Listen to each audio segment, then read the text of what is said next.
ETV ప్రేక్షకులకి నమస్కారం. Triplex agents of శుభమస్తు కార్యక్రమానికి స్వాగతం. ఈనాడు శుభమస్తు కార్యక్రమంలోని గ్రహఫల మంచంలో గ్రహాల యొక్క స్థితిగతులు, వాటి యొక్క శుభాశుభ ఫలితాల గురించి పరిశీలిద్దాం. అలాగే ఈరోజు 12 రాశుల వారికి ఏ సంఖ్యలు కలిసి వస్తాయి, రంగుల యొక్క ప్రాధాన్యత, ఈరోజు స్థిరవారం లేదా శనివారం, శని యొక్క పరిపాలన పూర్తిగా ఉంటుంది. జీవితంలో ఏర్పడేటువంటి ఈతి బాధలన్నీ కూడా ముఖ్యంగా శని ద్వారానే ఏర్పడుతుంటాయి. మరి శని యొక్క ప్రతికూలతని దూరం చేసుకోవడానికి 12 రాశుల వారు శ్రీ శనిదేవుణ్ణి ఎటువంటి ప్రక్రియలతో పూజించాలి అనేటువంటి అంశాలతో పాటు పిల్లల విషయంలో విద్యాబుద్ధులు మెరుగు కావటానికి ఎటువంటి సులభ ప్రక్రియలు పాటించాలో నేటి పరిహార ప్రక్రియలో పరిశీలిద్దాం. అలాగే ముఖ్యంగా 12 రాశుల వారు ఈరోజు చేపట్టవలసినటువంటి కార్యక్రమాలు ఏమిటో కూడా తెలుసుకుందాం. ముందుగా నేటి పంచాంగ వివరాలు. శ్రీ దుర్ముఖి నామ సంవత్సరం శ్రావణ మాసం, దక్షిణాయనం, వర్ష ఋతువు. ఈరోజు శ్రావణ శుద్ధ చవితి, దీన్నే నాగ చతుర్థి అంటాం. ఈరోజు ఈశ్వరాభిషేకం నాగుల ద్వారా ఏర్పడేటువంటి దోషాలని పోగొడుతుంది, సర్పశాంతిని కలిగిస్తుంది. ఈరోజు స్థిరవారం లేదా శనివారం. ఈరోజు చేపట్టేటువంటి ఆధ్యాత్మిక కార్యక్రమాలు, పుణ్య కార్యక్రమాలు, ఏకాదశి పూర్వక రుద్రాభిషేకం, శని జపం, నువ్వుల దానం, గోసేవ, అన్నదానం, వస్త్రదానం ఇత్యాది ప్రక్రియలన్నీ కూడా శని ద్వారా ఏర్పడేటువంటి ఈతి బాధల్ని కనుమరుగు చేస్తాయి. ఈరోజు దుర్వా గణపతి యొక్క ఆరాధన కూడా శని యొక్క ప్రతికూలతని దూరం చేస్తుంది. ఈరోజు నక్షత్రం ఉత్తరా నక్షత్రం. ఈ ఉత్తరా నక్షత్రంలో ఈరోజు పుట్టేటువంటి వారికి సామాన్య శాంతి తప్పనిసరి. అలాగే ఈరోజు ఉత్తరా నక్షత్రంలో పుట్టేటువంటి వారికి రవి యొక్క మహాదశతోటి ప్రారంభమవుతుంది. ప్రస్తుతం రవి యొక్క స్థితి కర్కాటక క్షేత్ర స్థితి. ఇది అనుకూల ప్రతికూల పరిస్థితులను కలిగిస్తుంది. ఈరోజు స్థిరవారం లేదా శనివారం. శని యొక్క పరిపాలన పూర్తిగా ఉంటుంది. శని యొక్క ప్రతికూల పరిస్థితులను దూరం చేసుకోవడానికి శ్రీ వెంకటేశ్వర స్వామి యొక్క ఆరాధన, పూజలు బాగా ఉపకరిస్తాయి, శుభ ఫలితాన్ని కలిగిస్తాయి. శుభమస్తు వీక్షిస్తున్నటువంటి ప్రేక్షకులందరికీ శ్రీ వెంకటేశ్వర స్వామి యొక్క అనుగ్రహం కలగాలని ప్రార్థిద్దాం.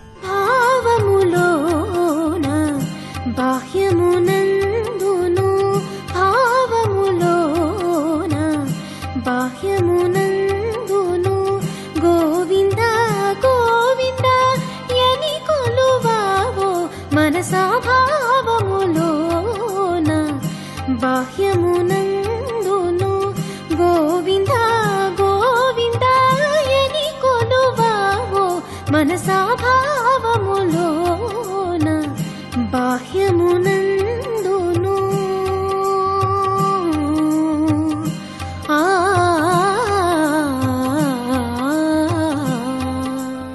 ఇప్పుడు 12 రాశుల వారికి ఏర్పడేటువంటి శుభాశుభ ఫలితాలను పరిశీలిద్దాం. ముందుగా మేషరాశి.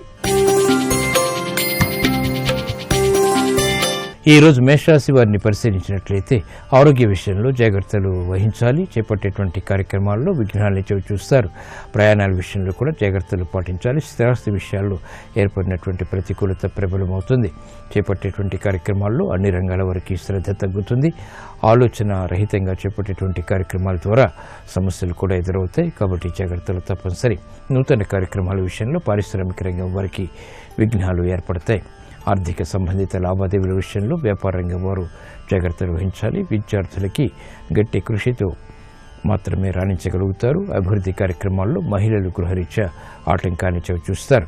నూతన కార్యక్రమాలు వైద్య వృత్తి వారికి చెడు సమస్యలను కలిగిస్తాయి.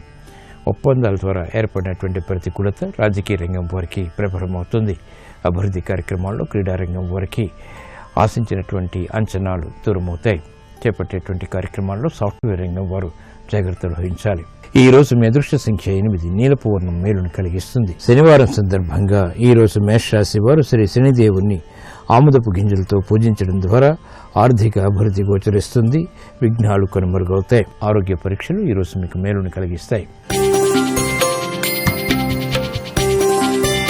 ఈ రోజు వృషభ రాశి వారిని పరిశీలించినట్లయితే ఆర్థిక సంబంధిత లావాదేవీల్లో మెరుగైనటువంటి మార్పులు చోటు చేసుకుంటాయి.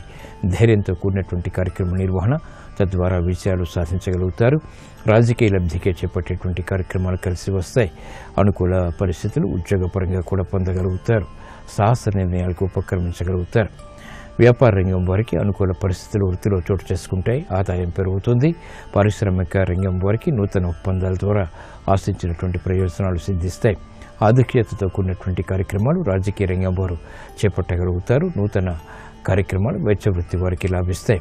అసహన పరిస్థితులు దూరమవుతాయి. వృత్తిలో ఆశించినటువంటి ప్రయోజనాలు దగ్గరవుతాయి. కార్యక్రమాలను వేగవంతంగా క్రీడారంగం వారు చేపట్టగలుగుతారు. సాహస నిర్ణయాల ద్వారా విజయాలు దగ్గరవుతాయి. కార్యక్రమాల్లో ఏర్పడినటువంటి ప్రతికూలత వ్యవసాయ రంగం వారికి తగ్గుతుంది. చేపట్టేటువంటి కార్యక్రమాలు సినీ రంగం వారికి ప్రోత్సాహాన్ని పెంచుతాయి, ఆదాయాన్ని కూడా పెంచుతాయి. ఈ రోజు మీ అదృష్ట సంఖ్య 8. తెలుపు వర్ణం ప్రశాంతతను పెంచుతుంది. శనివారం సందర్భంగా వృషభ రాశి వారు ఈ రోజు శనిదేవుణ్ణి ఆవు పాలతో అభిషేకించడం ద్వారా ఉత్తమ విజయాలు సాధించగలుగుతారు. సఖ్యత పెరుగుతుంది. వ్యాపార ఒప్పందాలు ఈ రోజు మీకు అనుకూలం. ఈ రోజు మిథున రాశి వారిని పరిశీలించినట్లయితే కార్యక్రమాల్లో అసహన పరిస్థితులు ఉన్నప్పటికీ నెట్టుకు రాగలుగుతారు. శత్రు భీతి తగ్గుతుంది. కోర్టు సంబంధిత వ్యవహారాల్లో విజయాలు సాధించగలుగుతారు. కార్యక్రమాల్ని వేగవంతంగా పూర్తి చేయగలుగుతారు. విభేదాలు తగ్గుతాయి. వ్యవహారిక విషయాల్లో ఏర్పడినటువంటి ప్రతికూలత కూడా తగ్గుతుంది. ఆర్థిక సంబంధిత లావాదేవీల విషయంలో పారిశ్రామిక రంగం వారు జాగ్రత్తలు వహించాలి. వైద్య వృత్తి వారికి అనుకూల పరిస్థితులు వృత్తిపరంగా గౌరవ మర్యాదల్ని పెంపొందింపచేస్తాయి. అనుకూల పరిస్థితులు విద్యార్థులకి లాభిస్తాయి. మహిళలకు ప్రోత్సాహం గృహరీత్యా పెరుగుతుంది. ప్రాధాన్యతని సంతరించుకునేటువంటి అంశాలు ఆనందాన్ని కలిగిస్తాయి. కార్యక్రమాన్ని క్రమశిక్షణతో స్థిరాస్తి రంగం వారు ప్రారంభించగలుగుతారు. అభివృద్ధి కార్యక్రమాలు క్రీడారంగం వారికి కూడా లాభిస్తాయి. ఈ రోజు మీ అదృష్ట సంఖ్య 5.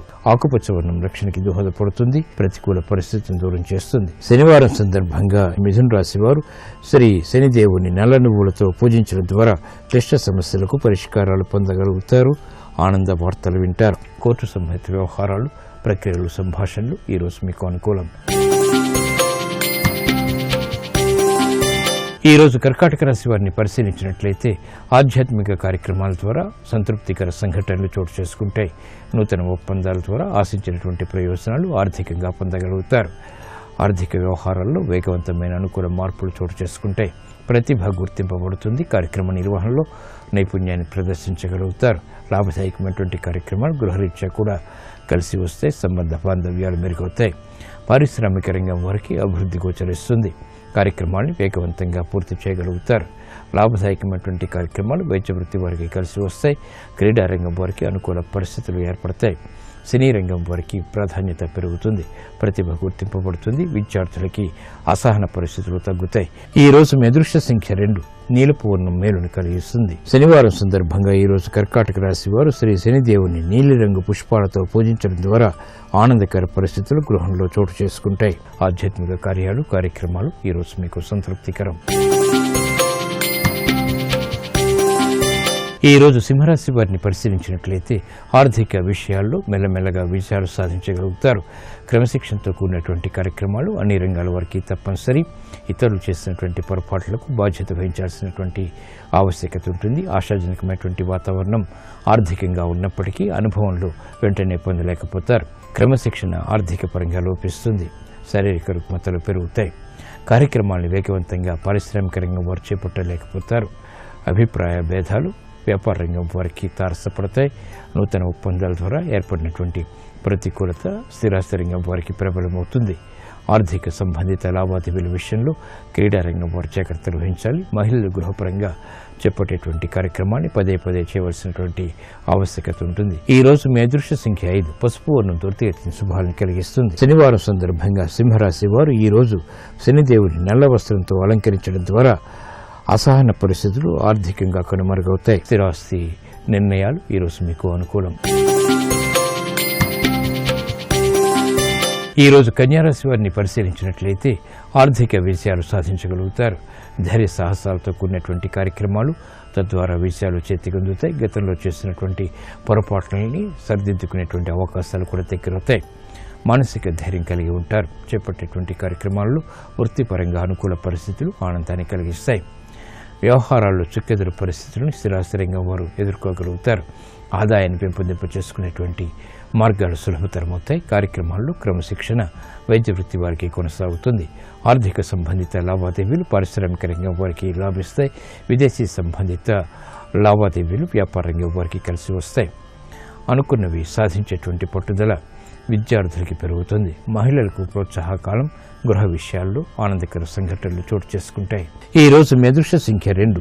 నలుపు వర్ణం ప్రశాంతతను పెంచుతుంది. శనివారం సందర్భంగా కన్యారాశి వారు ఈ రోజు శనిదేవుణ్ణి ఆవు పాలతో అభిషేకించడం ద్వారా ధైర్య సాహసాలతో కూడిన నిర్ణయాలు తద్వారా విజయాలు సాధించగలుగుతారు. సాహస నిర్ణయాలు ఈరోజు మీకు అనుకూలం. ఈ రోజు తులారాశి వారిని పరిశీలించినట్లయితే సంభాషణల విషయంలో జాగ్రత్తలు వహించాలి. స్థిరాస్తుల విషయాల్లో ఆశించినటువంటి ప్రయోజనాలను వేగవంతంగా పొందలేకపోతారు. లాభదాయకమైనటువంటి కార్యక్రమ నిర్వహణ వ్యాపారపరంగా కొనసాగించగలుగుతారు. అనుకూల ప్రతికూల పరిస్థితులను ఎదుర్కొనేటువంటి శక్తి సామర్థ్యాలు మాత్రం లభిస్తాయి. విద్యా సంబంధిత వ్యవహారాల్లో విజయాలు సిద్ధిస్తాయి. విద్యార్థులకి అనువైనటువంటి కార్యక్రమ నిర్వహణ తద్వారా విద్యాపరమైనటువంటి అనుకూల మార్పులు ఆనందాన్ని కలిగిస్తాయి. విదేశీ సంబంధిత విద్యా విషయాల్లో విజయాలు సాధించగలుగుతారు. క్రమశిక్షణ మహిళలకి గృహరీత్యా చేకూరుతుంది. ఆనందకర సంఘటనల్ని ఆహ్వానించగలుగుతారు. లాభదాయకమైనటువంటి కార్యక్రమాలు స్థిరాస్తి రంగం వారికి అనుకూలిస్తాయి. శుభ పరిణామాలు సినీ రంగం వారికి కలిసి వస్తాయి. చేపట్టేటువంటి కార్యక్రమాల్లో ఆనందం లభిస్తుంది. ఈ రోజు మీ అదృష్ట సంఖ్య 8. నీలపు వర్ణం మేలును కలిగిస్తుంది. శనివారం సందర్భంగా తులారాశి వారు ఈ రోజు శనిదేవుణ్ణి నీలి వస్త్రంతో అలంకరించడం ద్వారా ఏలినాటి శని ద్వారా ఏర్పడేటువంటి ప్రతికూలత కనుమరుగవుతుంది.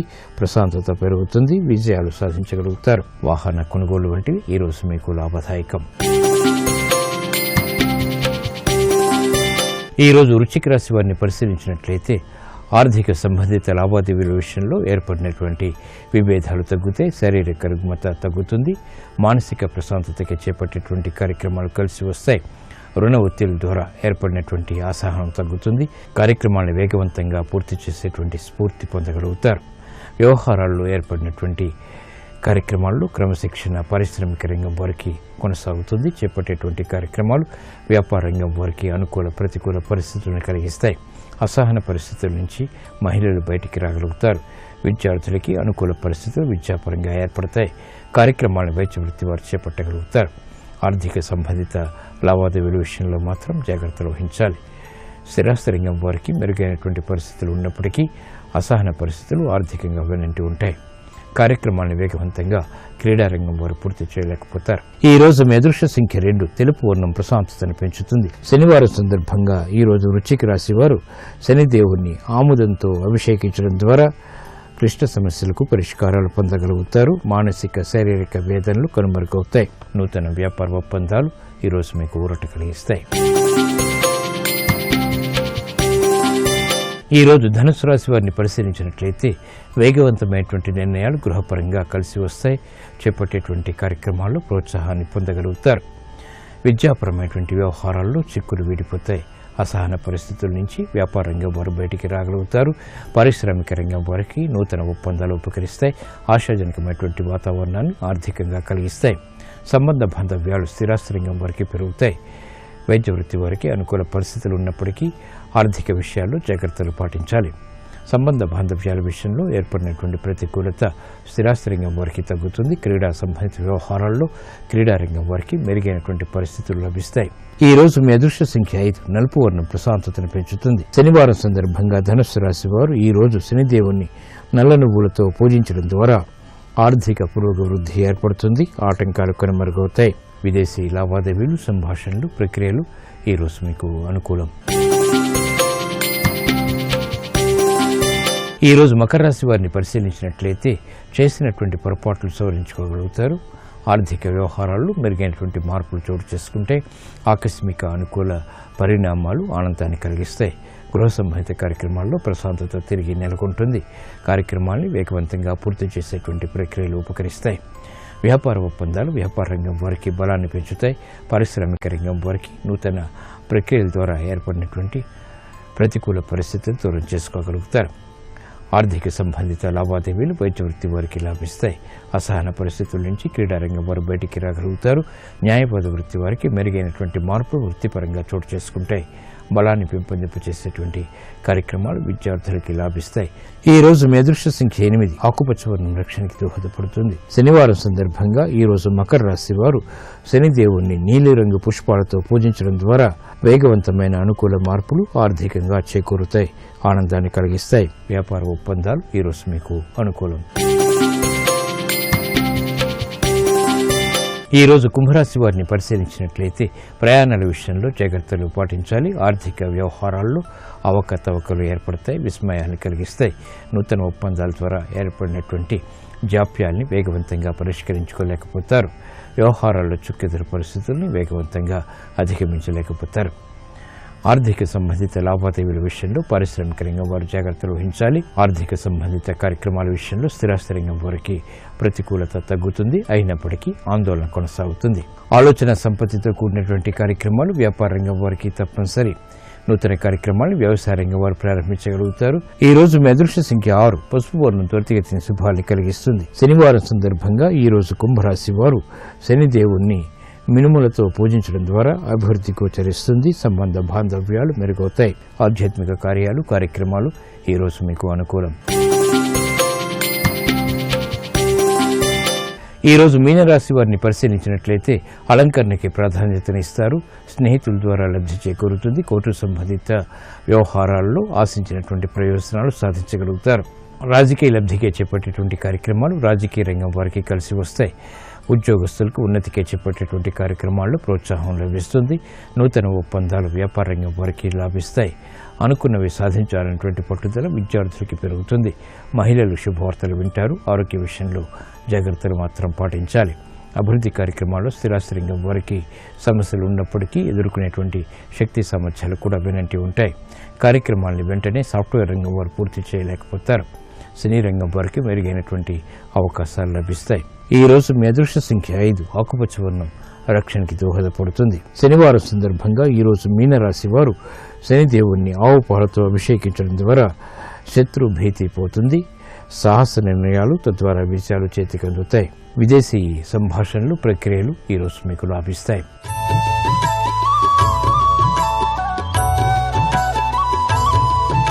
విద్యార్థులకి విద్యావృద్ధులు మెరుగుపడటానికి విద్యలో బాగా రాణించడానికి ఎటువంటి సులభ ప్రక్రియలు పాటించాలో నేటి పరిహార ప్రక్రియలో పరిశీలిద్దాం. పిల్లలలో విద్యావృద్ధులు మెరుగుపడటానికి సాయంత్రం వేళ శ్రీ మహాగణపతిని 21 గరికతో అర్చించి అటుకులు నైవేద్యంగా పెట్టి 3 బెల్లం ముక్కల్ని దానం చేసి 21 ప్రదక్షిణలు శ్రీ మహాగణపతికి నిర్వహించడం ద్వారా విద్యలో బుద్ధి సూక్ష్మత పెరుగుతుంది. తద్వారా వేగవంతమైనటువంటి అభివృద్ధి విద్యలో పొందగలుగుతారు.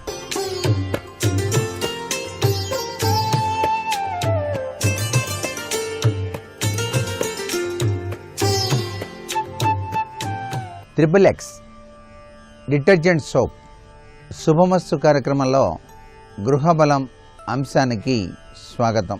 వాస్తుకు సంబంధించినటువంటి కొన్ని ముఖ్యమైనటువంటి అంశాలు గుర్తుపెట్టుకున్నట్లయితే వారి వారి జీవితాల్లో మంచి అదృష్టకరమైనటువంటి సంఘటనలు జరగడానికి ఆస్కారం ఉంది. సహసిద్ధంగా ఎవరైనా సరే గృహిణి వంట చేసేటప్పుడు తూర్పు తిరిగి వంట చేయాలి తప్ప ఈశాన్యం వైపుగా ముఖాన్ని ఉంచి వంట చేయటం మంచిది కాదు. ఈశాన్యం వైపు కనుక తిరిగి వంట చేసినట్లయితే అనారోగ్య సమస్యలు వాటిల్లటానికి ఎక్కువ ఆస్కారం ఉంటుంది అనేటువంటి విషయాన్ని కూడా గుర్తుపెట్టుకోండి. మీ వంటగదిలో గ్యాస్ స్టవ్ కనుక తూర్పు గోడకి ఆని ఉన్నట్లయితే ఆర్థిక పరమైనటువంటి చిక్కులు సంభవించడానికి కూడా ఆస్కారం ఉంది.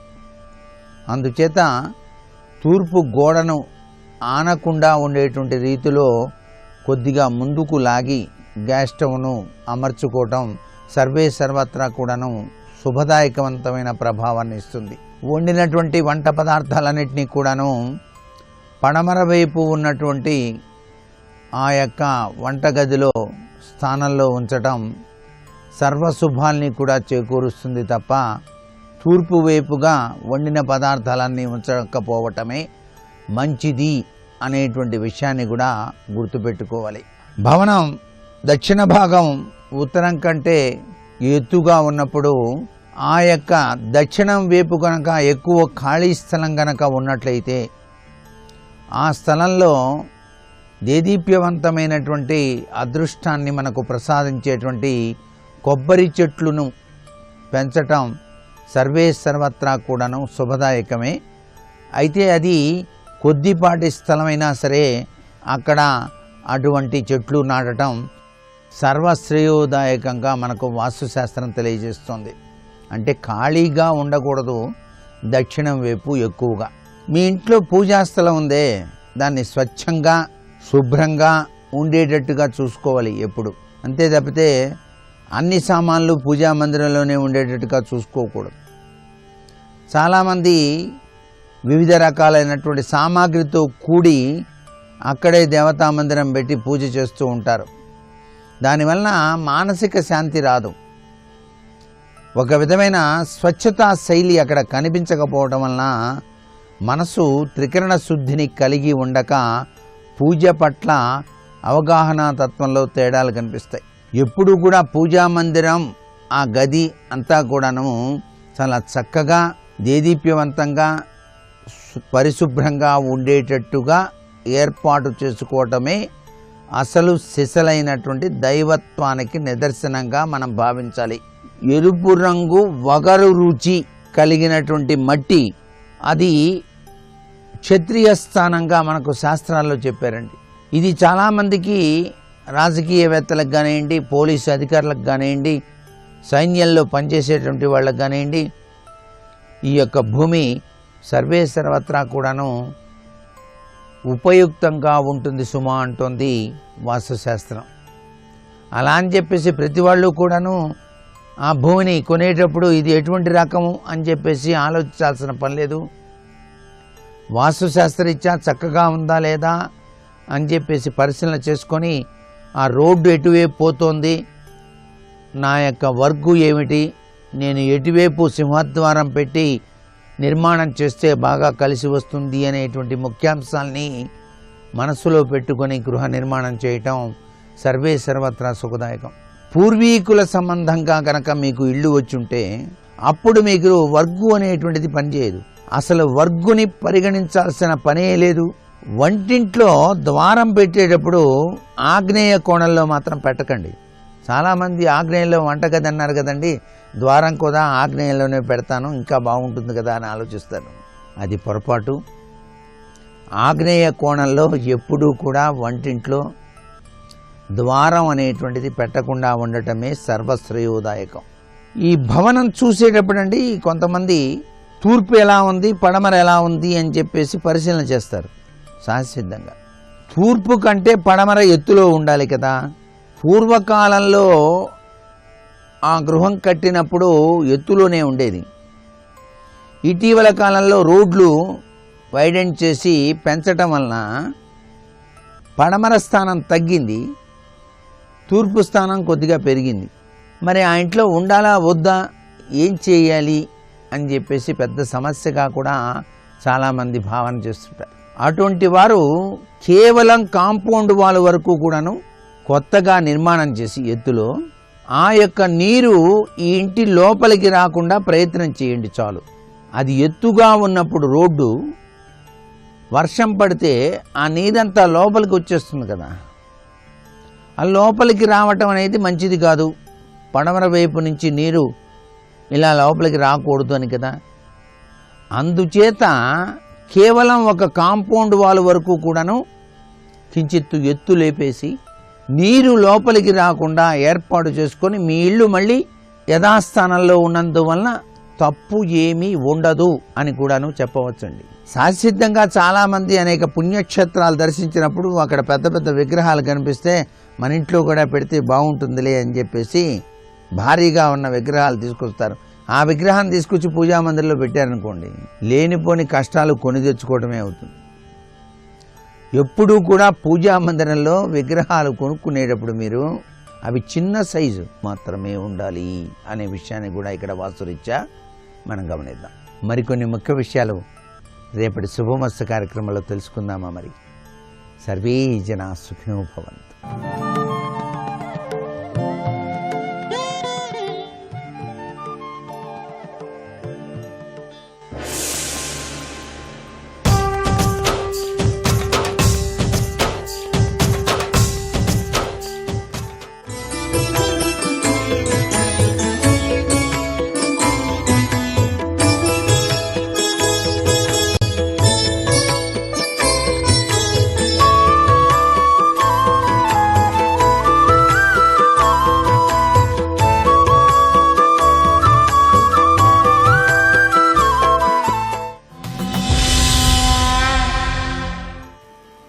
తాతగారి పక్కన పడుకుంటే తాతగారు జోకుడుతూ చెప్పేటటువంటి భారత కథలున్నాయే, వాడి మనసుకి ఇంపుగా, వాడికి నచ్చేట్టుగా, వాడి భాషలో అంత వేదాంతం అంత తత్వం అవసరం లేకుండా వాడికి నాటుకునేటట్టుగా చెప్పినవి, ఆ రోజు వాడు చేసిన పనిని బట్టి వాడు ఎలా మారాలో చెప్తూ, పొద్దున్న చూడు చెల్లితో నువ్వు ఎంత కోపడ్డావు, చెల్లి నీకు ఇవ్వలేదని ఎంత కోపడ్డావు, అదే మన చెల్లే కదా, తింటే ఏమైందనుకుంటే అలా కోపడతావా?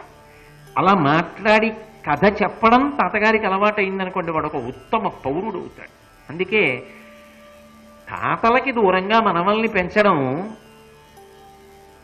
అంత మంచిదా అంటే ఆ విషయంలో నేను తీర్పు చెప్పడం కష్టం. కాబట్టి నువ్వు అన్నది సత్యమే కర్ణ, ఖచ్చితంగా మరణాన్ని మాత్రం పొందుతావు అని ఈ మాట అన్న తర్వాత గదతో నీ తల పగలగొట్టేస్తాను అన్న తర్వాత మళ్ళీ మొదలుపెట్టాడు. కర్ణ, నీకు ఇప్పటికైనా నీ స్థితి అర్థం అవ్వడానికి నేను ఒక కథ చెప్తాను, జాగ్రత్తగా విను. ఒకానొకప్పుడు ఒక గొప్ప ద్వీపం ఉండేది. సముద్ర మధ్యంలో ఉన్న భూభాగాన్ని ద్వీపం అంటారు. ఒక గొప్ప ద్వీపం ఉండేది. అక్కడ ఒక వైశ్యుడు ఉండేవాడు. ఆయన యజ్ఞయాగాది క్రతువులు చేసేవాడు, వితరణశీలి, అందరికీ అన్ని పదార్థములను పంచిపెడుతుండేవాడు. ఆయనకి కొంతమంది కుమారులు. ఒకనాడు ఒక కాకి పిల్ల అటుగా వాళ్ళ ఇంటికి వచ్చింది. వాళ్ళు దయాపరులు. అయ్యో పాపం కాకి పిల్ల కదా అని, అది బలిభొక్కు కదా, బలిభొక్కు అంటే వేసినవి తిని బతుకుతుంది. వాళ్ళు రోజు అన్నం ముద్దలు తెచ్చి దానికి వేసేవారు. అది వీళ్ళ చేతులతో వేసిన ఎంగిలి మెతుకులు తిని బాగా బలిసింది కాకి. ఏ కాకి? ఎంగిలి మెతుకులు తిన్న కాకి బలిసింది. అది శల్యుడు చెప్తున్న కథ. బాగా బలిసిన ఈ కాకి నాకన్నా గొప్ప పక్షి ఈ లోకంలో లేదు అనుకుంది. అలా అనుకుంటూ బ్రతికేసింది కాకి చాలా కాలం. ఒకనాడు హంసల గుంపు ఆ ఊరొచ్చింది. ఈ కాకి ఊరుకోవచ్చుగా, హంసలని చూసింది. చూసి ఈ హంసలే పాటి నేనే గొప్పదాన్ని అనుకుంది. అక్కడతో ఉంటే వదిలిపోయేది. ఈ వైశ్యుల పిల్లలు అన్నారు, కాకి కాకి ఇంత బలమైన దాన్నని చెప్తావు కదా, ఎక్కడి నుంచో వచ్చాయి హంసలు, 13 ఏళ్ళు లేవు, 13 ఏళ్ళు లేని హంసలేవో మీకు అర్థమై ఉంటుంది. ఆ హంసలు వచ్చాయి. ఆ హంసల కన్నా నువ్వు చాలా బలం కలిగిన దానిని నిరూపించు, వాటికి బుద్ధి వస్తుంది అన్నాయి. పిల్లల మాట అని పక్కల పెట్టకుండా ఈ కాకి హంసల దగ్గరికి వెళ్ళి, నాకు శతగతుల ఎగరడం తెలుసు, అంటే 100 గతులలో ఎగురుతాను నేను. కాకే ఎగురుతుంది, హంస ఎగురుతుందా? ఎగరగలను. నాతో పాటు నువ్వు ఎగరగలవా? నాతో పోటీకి వస్తావా అని అడిగింది హంసల్ని. హంస అంది, మాకన్నా బాగా ఎగరగలిగిన పక్షి లోకంలో ఉంటుందా? ఎందుకు ఈ అక్కర్లేని మాటలు? మాతో నీకు పోటీ ఏమిటి? లేనిపోని ఇబ్బంది తప్ప హాయిగా ప్రశాంతంగా కాకివి కాకిలా బ్రతుకు. కాకి హంసతో పోటీ చేయడం లోకంలో ఉండదు కదా, ఎందుకు ఇది? నీ ఎంతో ప్రశాంతంగా సాత్వికంగా సమాధానం చెప్పింది. కానీ ఎంగిలి మెతుకులు తిని బలిసిన కాకి ఒప్పుకోలేదు. ఒప్పుకోకుండా మీలో ఎవరో ఒక హంస నాతో పోటీ చేయండి. ఎవరిని ఉద్దేశించి అంటున్నాడో మీకు అర్థమైపోతోంది. ఒక హంసతో పోటీ చేస్తాను, అన్ని హంసలు అక్కర్లేదు, ఆ హంసతో పోటీ చేస్తా. మీలో బాగా బలమైన హంస, బాగా పేరున్న హంస ఏదో దాన్ని ఎగరమనండి, దానికన్నా బాగా ఎగురుతాను. దీనికి ఒకసారి బోర్లా పడితే తప్ప బుద్ధి రాదని అందులో ఒక హంస బయలుదేరి, అంతంత పెద్ద మాటలు ఎందుకులే, నాతో ఎగురు చాలు, ఎటు ఎగరాలని అడిగింది. అటు ఇటు ఎగిరితే ఏదైనా అడ్డు రావచ్చు, సముద్రం మీద ఎగురుదాం. హంస ఎగిరింది, కాకి ఎగిరింది. హంస మెల్లగా ఎగురుతాం, కాకి దాన్ని దాటిపోయి ముందు కొద్దిగా బలం, ఎగరగానే బలం ఉంటుంది కదండి, కాస్త ముందుకెళ్ళిపోయింది. వెనక్కి తిరిగి చూసింది, ఏమి హంస ఎంత వెనకబడిందో అని మళ్ళీ వెనక్కి వచ్చి తన రెక్కతో దీని రెక్కలు రాసింది. దీని ముక్కు మీద పెట్టిందంటే ఎగతాళి చేసి ముందుకెళ్ళి వెనక్కొచ్చి పక్కన చేరి పరాచికాలాడి ముందుకెడుతోంది.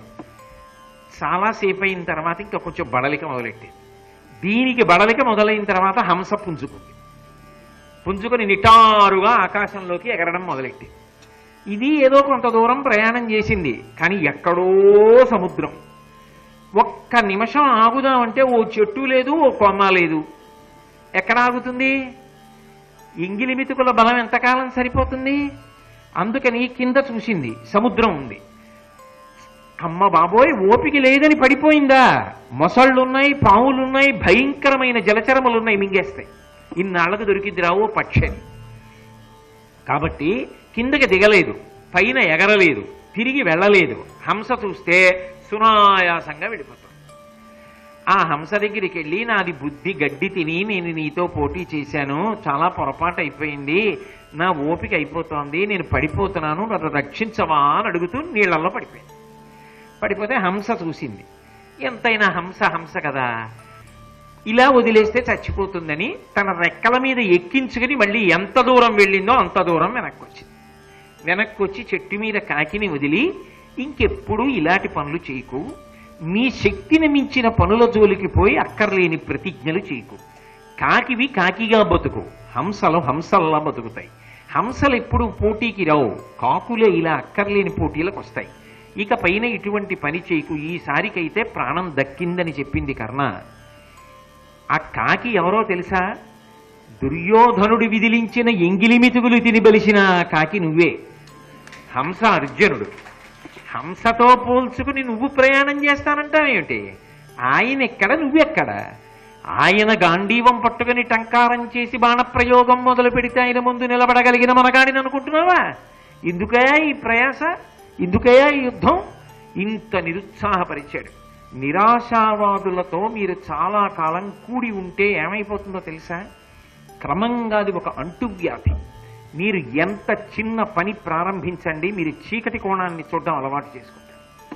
ఏ పనైనా మొదలు పెడదాం అనుకున్నారనుకోండి, అందులో అయ్యి బాబోయ్ ఇదేమవుతుందో అన్న అనుమానం, అంటే నాట్ అవుట్ ఆఫ్ కాంటెక్స్ట్ అంటారే ఇంగ్లీష్లో, అలా అసందర్భం కాదు. అంటే నిరాశావాదం జీవితంలో అలవాటు అయిపోయింది అనుకోండి, మీరు ఏది మొదలు పెట్టండి అందులో చీకటి కోణాన్ని మాత్రమే చూస్తారు. ఇది మెల్లమెల్లగా మెల్లమెల్లగా అలా మాట్లాడేవాడితో సఖ్యత పెట్టుకుని అదే పనిగా వినడం అలవాటు చేసుకుంటే మీకు తెలియకుండా మీలో ఉన్న ఉత్సాహ శక్తి నశించిపోయి మీలోంచి కూడా అటువంటి మాటలే బయలుదేరుతాయి క్రమంగా. దానివల్ల ఏ కార్యాన్ని మీరు సంకల్పం చెయ్యలేరు, సాధించలేరు. యథార్థంగా కర్ణుడి జీవితంలో ఇదే జరిగింది. కర్ణుడు శల్యుడితో తనకున్న శాపాలన్నీ చెప్పడం మొదలుపెట్టాడు. ఎంతమంది తనకి శాపాలు ఇచ్చారో, ఇన్ని శాపముల వలన నేనేమి యుద్ధం చేస్తాను, నువ్వు చెప్పింది సత్యమే, నేను మడిసిపోతాను, నేను వీరస్వర్గాన్ని పొందుతాను, నేను అర్జునుణ్ణి జయించగలనన్న నమ్మకం లేదు అని ఇంత ఉత్సాహంతో బయలుదేరిన కర్ణుడు ఆ స్థితికి వచ్చాడు. అంటే కేవలం శల్యుణ్ణి నింద చేయకండి. జీవితంలో ఎన్ని కోణాలలో జాగ్రత్త పడితే కీర్తి ప్రతిష్టలు వస్తాయో, 10 మందికి పనికొచ్చే వ్యక్తిగా నిలబడగలడో, అలా నిలబడాలంటే సఖ్యత విషయంలో ఎంత జాగ్రత్తగా ఉండాలో, ఎటువంటి వ్యక్తుల్ని పరిహరించాలో, ప్రయత్నపూర్వకంగా ఎటువంటి వ్యక్తులతో కూడి ఉండాలో భారతం నేర్పుతుంది. కాబట్టి ఈయన తనకున్న శాపములన్నీ చెప్పి, అయినా సరే ఏం పర్వాలేదు, పౌరుష ప్రతాపములు కాపాడతాయి మనిషిని, కాబట్టి రథాన్ని నడుపు ముందుకి, అర్జునుడు ఇటున్నాడో అటు తిప్పు అన్నాడు. అనగానే శల్యుడు అన్నాడు, తప్పకుండా తిప్పుతాడు. కానీ శకునముల వంక చూశావా కర్ణ? శకునములను పరిశీలిస్తే నక్కలు ఇటువైపుకి తిరిగి ఊళవేస్తున్నాయి. అలా నక్కలు అరిస్తే బయలుదేరిన వాడు తిరిగి రాడు. నక్కలు అరుస్తున్నాయి, అకారణంగా పెద్ద గాలి వస్తోంది, అలా రాకూడదు, అది దుశ్శకునం. పైగా గ్రద్దలు భూమికి చాలా దగ్గరగా కిందకి దిగుతున్నాయి, దిగి ఎగురుతున్నాయి. కాకులు కూడా అలాగే చాలా దగ్గరగా తిరుగుతూ భూమికి కిందకు వచ్చి తిరుగుతున్నాయి. కాబట్టి ఇవన్నీ కూడా చాలా దుశ్శకునములు. వీటిని బట్టి చూస్తే విజయం అంత తేలికేం కాదు, నువ్వు పొందలేవు. ఇంకే అసలు ఆయన విజయం ఏం పొందుతాడండి కర్ణుడు? ఎందుకు ఆ శల్యుణ్ణి పెట్టుకున్నట్టు సారథ్యం? బయలుదేరారు. బయలుదేరి యుద్ధం జరుగుతోంది. నిరుత్సాహపడ్డాడు కదా, భీముడితో ముందు యుద్ధం జరిగింది. ఆ భీముడితో యుద్ధం జరిగినప్పుడు భీముడు గదాదండంతో కొట్టడంలో కర్ణుడు రథంలో స్పృహ తప్పి పడిపోయాడు. ఆ పడిపోవడంలో ఏమైందంటే నాలుక బయటికి పెట్టి పడిపోయాడు. పడిపోతే భీముడు వలయాకారంగా తిరిగి రథాన్ని దగ్గరికి తీసుకొచ్చి చురకత్తి తీసి కర్ణుడి నాలుక కోసేపోయాడు. ఈ నోటితో కదు వదరాడు సభలో, అందుకని నాలుక కోసేస్తాను. సారథి ఏం చేయాలి? రథాన్ని తప్పించాలి వీరుణ్ణి కాపాడుకోవడానికి. కానీ శల్యుడు అన్నాడు, భీమా భీమా నాలుక కోసేకు. ఎందుకో తెలుసా? నువ్వు నాలుక కోస్తే వీడు చచ్చిపోతాడు, వీణ్ణి చంపుతానని అర్జునుడు ప్రతిజ్ఞ చేశాడు. నువ్వు చంపేస్తే అర్జునుడి ప్రతిజ్ఞ ఏమైపోతుంది? అలా పడుండని లేస్తాడు, కాసేపు ఆగి అర్జునుడి చేతిలో చచ్చిపోతాడన్నాడు. ఎంత గొప్ప సారథి మీరు ఆలోచించండి. అంటే ఆయనకి సారథ్యం రాకని మీరు అనుకుంటున్నారా? కృష్ణుడితో సమానమైన ప్రౌఢిమ ఉన్నవాడు. కానీ ఆయన బలహీనత అటువంటిది, ఆ పొగడకపోతే చేయడు. కాబట్టి ఇప్పుడు అటువంటి వాడి వల్ల మీకు ఉపయోగమే ఉంటుంది. అందుకే సమర్థత ఒక్కటే గీటురాయి కాదు, చెయ్యగలిగి ఉండడం ప్రధానం కాదు, చెయ్యడంతో పాటుగా విశ్వసనీయత, వినయము, ఈ రెండూ ఉన్నవాడేనా? ఈ రెండూ ఉన్నవాడు ఒకటి చేయడానికి పనికి రాకపోవచ్చు, కానీ దేనికైనా పనికొస్తాడు ఎప్పుడో. ఇవి రెండూ లేనివాడు ఏ ఒకదానికైనా మీరు వాడుకుంటే మిమ్మల్ని గ్రసించేస్తాడు. అది ఎంత చిన్నదనుకుని మీరు అప్పచెప్పినా సరే దెబ్బతింటారు. మహాభారతం చెప్పినటువంటి అత్యంత ముఖ్యమైన విషయం. అందుకే ఇప్పటికీ కార్యాలయాల్లో ఎంత బాగా పనిచేస్తాడు అన్నదానికన్నా ప్రతి సంవత్సరం ఆయన్ని ఎంత నమ్మవచ్చు, ఆయన యొక్క సమర్థత ఎటువంటిది, ఆయన ఉద్యోగం చేసిన తీరుతెన్నులు ఎటువంటివి అన్నదాని మీద ఇచ్చే వార్షిక నివేదికలో ఈయన మీద ఎంత ఆధారపడవచ్చు, ఎంత విశ్వసించవచ్చు, ట్రస్ట్ వర్దీనెస్ అని చెప్పి ఒక ప్రత్యేకమైనటువంటి విభాగంలో పరిశీలన చేస్తారు ఉద్యోగి యొక్క లక్షణాన్ని. అంటే ఆధారపడవచ్చా, నమ్మవచ్చా? ఆ నమ్మడానికి ప్రతిబంధకాలు ఏమైనా ఉన్నాయా? అహంకారాది గుణములు ఉంటే వాడికి ఎంత సమర్థత ఉన్నా ప్రమాదకారే. మీరు వాడిని నమ్మకంగా కీలకమైన చోట పెట్టుకోలేరు.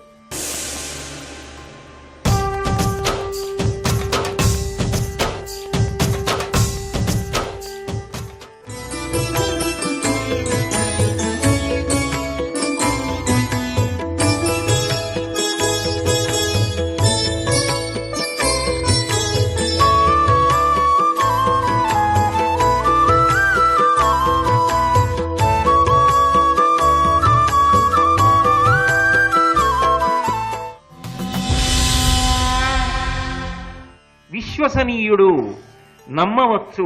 ఆయన చాలా వాటికి పనికి రాకపోవచ్చు, కొద్ది వాటికి పనికి రావచ్చు, కానీ ఆయన పెద్ద ఆస్తి, ఉండదగ్గవాడు. చాలా తెలుసు కానీ మీరు నమ్మలేరు, ప్రమాదకరమైన వ్యక్తి. కాబట్టి నిజంగా చెప్పాలి అంటే personal management, evaluation of the staff performance, confidential reporting, annual performance appraisals, ఇవన్నీ కూడా మహాభారతంలో అంతర్భాగములే. సిబ్బంది నిర్వహణ అందులోకి రాలేదు, రానిదే ఉంది భారతంలో. కాబట్టి ఈ మాట చెప్పి భీముడితోటి కాబట్టి నువ్వు సంహరించవద్దు అన్నాడు. సరే, తర్వాత కర్ణుడు చాలా గొప్ప యుద్ధం చేశాడు. అదేం మామూలు యుద్ధం కాదు, అది అరివీర భయంకరమైనటువంటి యుద్ధం. చిట్ట చివర అర్జునుడికి కర్ణుడికి యుద్ధం జరుగుతోంది. ఆ యుద్ధం జరుగుతున్నప్పుడు నిజానికి అర్జునుడు వేసినటువంటి అనేక అస్త్రములను కర్ణుడు ఉపసంహారం చేశాడు. ఉపసంహారం చేస్తే అర్జునుడు కించిత్ నిరుత్సాహపడ్డాడు. ఇంత విజృంభించి యుద్ధం చేస్తున్నాడే కర్ణుడని. వెంటనే కృష్ణుడు జోక్యం చేసుకుని, ఏమి అర్జున నిరుత్సాహపడుతున్నావు? కర్ణుడితో యుద్ధం అంటే ఇలాగే ఉంటుంది, మరి ఉత్సాహం పుంజుకో. నిలబడగలడా కర్ణుడు నీ ముందు? నీకున్న అస్త్రశస్త్రములు ఎటువంటివి, నీకు గురువు గారు ఇచ్చిన విద్యలు ఎటువంటివి, నువ్వు చేసినటువంటి తపస్సు ఎటువంటిది, నీ ముందు నిలబడగలడా? కానీ కొంత యుద్ధం జరుగుతుంది, చిట్ట చివరగా మడిచిపోతాడు. ఉత్సాహం పొందుకుని యుద్ధం చెయ్యి అన్నాడు. అది శల్యుడికి కృష్ణుడికి ఉండే తేడా. శల్యుడికి కృష్ణుడికి సారథ్యం విషయంలో సమానమైనటువంటి శక్తి. ఆ రోజులలో భారతదేశంలో వాళ్ళిద్దరికన్నా చెప్పడానికి మూడో సారథి లేడు, ఇద్దరూ సమానం. కానీ కర్ణుణ్ణి చంపేశాడు శల్యుడు, అర్జునుణ్ణి బ్రతికించేశాడు కృష్ణుడు. ఎక్కడో చెప్పమంటారా? ఒక భయంకరమైనటువంటి అస్త్రం ఒకటి ఉన్నది కర్ణుడి దగ్గర.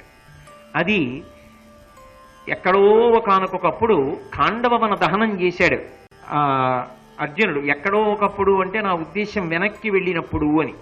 వెనక కథలో ఖాండవవనాన్ని దహనం చేశాడు. ఆ ఖాండవవనాన్ని దహనం చేస్తున్నటువంటి సమయంలో అశ్వసేనుడు అనేటటువంటి పాము తన తల్లిని తోకకి కరిపించుకుని మంటలకు అందకుండా పారిపోతుంటే ఆ తోక వరకు నరికి తల్లి మంటల్లో పడిపోయేటట్టు చేస్తే అశ్వసేనుడు తక్షకుడు అనుకుని దెబ్బ తినకుండా ఇంద్రుడు మాయ కమ్మించి అర్జునుడికి కనపడకుండా అశ్వసేనుడిని తప్పించాడు. ఇది కడుపులో పెట్టుకుని గుండెల్లో పెట్టుకుని కక్ష పెంచుకున్న అశ్వసేనుడు అన్నటువంటి గొప్ప సర్పం పగ పెంచుకుని కర్ణుడి దగ్గరికి వెళ్ళింది. నేను నీ దగ్గర అస్త్రంగా ఉంటాను, నువ్వు నన్ను ఎప్పుడైనా ప్రయోగించు, అర్జునుడి ప్రాణములు తీసేస్తాను. అప్పటి నుంచి పూజామందిరంలో ఉంచి గంధము పూలదండల చేత దాన్ని అలంకారం చేసి పూజ చేస్తున్నాడు కర్ణుడు. ఇవాళ దాన్ని తీసుకొచ్చాడు, అర్జునుడి మీద ప్రయోగించాలి, అర్జునుడిని పడగొట్టాలని. నిజంగా అంత శక్తివంతమైన అస్త్రమేది. ఆ అస్త్రాన్ని గురిపెడుతున్నాడు కర్ణుడు. గురిపెడుతుండగా చూశాడు శల్యుడు, అబ్బో చాలా గొప్ప అస్త్రాన్ని సంధిస్తున్నాడు. బయలుదేరే ముందు చెప్పాడు, నా దగ్గర నాగాస్త్రం ఉంది, సర్పాస్త్రం, దానికి పడిపోవలసిందే అర్జునుడు, ఇవాళ దాన్ని ప్రయోగిస్తున్నానని చెప్పాడు. ఎప్పుడైతే దాన్ని ప్రయోగించడం మొదలుపెట్టాడో ప్రకృతిలో వచ్చినటువంటి మార్పులను గమనించాడు శల్యుడు. ఓ, కర్ణుడు నాగాస్త్రాన్ని ప్రయోగిస్తున్నాడు, దీని వలన అర్జునుడు దెబ్బతింటాడని తెలుసుకుని వెంటనే వెనక్కి తిరిగి చూశాడు కర్ణుడు గురి పెట్టడాన్ని. ఆ గురి పెట్టినటువంటిది క్రీగంటి వరకు వచ్చింది. అంటే గురి చూసుకుంటున్నాడు, ఖచ్చితంగా బాణం వదలడానికి కంఠాన్ని ఉత్తరించేయాల ఆ అస్త్రం. ఇక్కడి వరకు గురి పెట్టాడు, ఇంకా కిందకి దింపి కంఠం దగ్గరికి తీసుకురావాలి. క్రీగంటి వరకు గురిపెట్టిన తర్వాత శల్యుడు అన్నాడు, నీకు అసలు ఆ బాణాన్ని ప్రయోగించడం గురిపెట్టడం కుదరట్లేదు కర్ణ, అసలు ముందు దాన్ని సరిగా గురిపెట్టడం చూసుకో, అప్పుడు వదులుగానిలే అన్నాడు. ఆ మాటకి చాలా కోపం వచ్చేసింది కర్ణుడికి. వచ్చేసి, నాకు బాణం గురిపెట్టడం ఎలాగో చేత కానివాడిని అనుకోకు, ఎక్కడ గురిపెట్టానో అక్కడ వదులుతున్నానని వదిలేశాడు. అది నిజానికి క్రీగంట అంటే ఇక్కడ వరకు వెళ్ళైనా కొట్టచ్చు కణతలం, అదైనా ప్రమాదమే. వస్తున్నటువంటి అస్త్రాన్ని గమనించాడు కృష్ణుడు, అది సారథండి. ఆయన వెంటనే ఏం చేశాడంటే రథము యొక్క చక్రములు 5 అంగుళములు భూమిలోకి దిగేటట్టుగా అణిచిపెట్టాడు. అణిచిపెట్టడంలో 5 అంగుళాలు భూమిలోకి దిగింది. దిగడంలో ఆయన గురి 5 అంగుళాల పైకి వెళ్ళింది. పైకి వెళ్ళడంలో అస్త్రం వచ్చేటప్పటికి ఆ అర్జునుడి యొక్క కిరీటానికి తగిలి కిరీటం నేల మీద పడిపోయింది. అది ఒకానొకప్పుడు బ్రహ్మగారు తపస్సు చేసిన ఇంద్రుడికి ఇచ్చినటువంటి కిరీటం, వజ్రవైఢూర్యములు పొదగబడి ఉంటుంది. ఆ కిరీటాన్ని ఇంద్రుడు అర్జునుడికి ఇచ్చాడు. ఆ కిరీటాన్ని అర్జునుడు పెట్టుకుంటాడు. ఆ కిరీటం పడిపోగానే అర్జునుడు తెల్ల బట్ట తీసి తలపాగా చుట్టుకుని యుద్ధం మొదలుపెట్టాడు. ఆ పడిపోయిన అస్త్రం మళ్లీ శక్తి పుంజుకుని లేచొచ్చింది. అసలు అసాధారణం అది. లేచి మళ్లీ వచ్చింది అర్జునుడి వైపుకి. అర్జునుడు అడిగాడు, ఇదేంటి ఈ దిక్కుమాలిన పాము ఇన్ని మాటలు వచ్చేస్తోంది, ఇప్పుడే కదా నువ్వు నన్ను రక్షించావు, ఇది మళ్లీ వస్తోందేమని అడిగాడు. మర్చిపోయావా, అది మామూలు అస్త్రం కాదు. నువ్వు ఎవరిని ఖాండవ వనదహన సమయంలో ఇబ్బంది పెట్టావో ఆ అశ్వసేనుడన్న పాము అస్త్రరూపాన్ని ధరించి వస్తోంది నీ మీద పగబట్టి. వెంటనే ఆలస్యం చేయకుండా ఒకసారి గురి తప్పింది కాబట్టి బాణప్రయోగం చేసి ముక్కలు చేయమన్నాడు. వెంటనే బాణములు ప్రయోగించి దాన్ని శిథిలం చేశాడు, ముక్కలు చేసి పడగొట్టేశాడు. కాబట్టి అర్జునుడు బతికాడు. నిజానికి శల్యుడి గురి తప్పడానికి, అర్జునుడు రక్షింపబడడానికి ఎవరు కారణం? సారథులేనా కారణం? శల్యుడు ఆ మాట అనకుండా ఉంటే ఏమో ఏమయ్యేదో. కృష్ణుడు ఎలాగో రక్షిస్తాడు, అది వేరు విషయం. ధర్మం కాపాడుతుంది, అది వేరు విషయం. కానీ అంత కష్టపడి తెచ్చుకున్నటువంటి అస్త్రాన్ని, ఇంతకాలం పూజించిన అస్త్రాన్ని, అర్జునుడిని చంపడానికి నా దగ్గర ఉందని నమ్మకం పెట్టుకున్న అస్త్రాన్ని కర్ణుడు ప్రయోగించేటప్పుడు దాని మీద దృష్టి కేంద్రీకరణము పొందకుండా చేసి పాడు చేసినటువంటి వాడెవరు? శల్యుడు. దాని వలన సారథిగా కర్ణుడి యొక్క వైఫల్యానికి కారణమయ్యాడు కృష్ణుడు. అర్జునుడి యొక్క సారథిగా అర్జునుడు బ్రతకడానికి కారణమయ్యాడు. సారథిని బట్టి యుద్ధం. అందుకే శల్య సారథ్యం అన్న పేరు వచ్చింది. ఎంత నైపుణ్యం ఉంటే ఆవిడకి కావాలి? పొగిడితే తప్ప పని చెయ్యనటువంటి వాడు, విశ్వసనీయత లేనివాడు, ఒదగడం చేత కానివాడు ఏమి సాధించి పెడతాడు ప్రభువుకి? అందుకే చిట్ట చివరికి ఏమైందంటే ఒక శాపం అమలులోకి వచ్చి కర్ణుడి యొక్క రథచక్రం భూమిలోకి దిగబడిపోతాడు. ఆ రథం ఏటమాలుగా అయిపోవడంలో దాని మీద నిలబడి బాణప్రయోగం చేయడం కర్ణుడికి కుదరలేదు. ఆయన ధనుర్బాణములను అందులో పెట్టి భుజాన్ని తీసుకెళ్లి ఇరుసు కింద పెట్టి తన బలమంతా ఉపయోగించి రథచక్రాన్ని పైకెత్తాడు. రథచక్రం కొద్దిగా పైకి లేచింది. దానితో పాటుగా 6 అంగుళములు పర్వతములతో, సముద్రములతో, భూమి అంతా కూడా అరణ్యములతో పైకి లేచింది. 6 అంగుళాలు లేచింది. 5 అంగుళాలు కృష్ణ పరమాత్మ రథాన్ని భూమిలోకి తొక్కాడు. 6 అంగుళాలు భూమినంతటినీ సముద్రములతో, పర్వతములతో, అరణ్యములతో పైకెత్తాడు కర్ణుడు. అది ఆయన బలం. ఆయన సామాన్యుడు కాడు. సాక్షాత్తు సూర్యుని యొక్క అంశలో వచ్చినటువంటి వాడు, అపారమైనటువంటి పరాక్రమం ఉన్నవాడు. ఇరుసుని పట్టి ఎత్తి 6 అంగుళాలు భూమి పైకి లేచింది. రథచక్రం కొంత పైకి వచ్చిందని మళ్ళీ పైకెక్కాడు. ఇంతకన్నా ఎక్కువ భూమిలోకి కుంగిపోయి. శల్యుడు ఒక మాట అనలేదు, ఉపకారం చేయలేదు.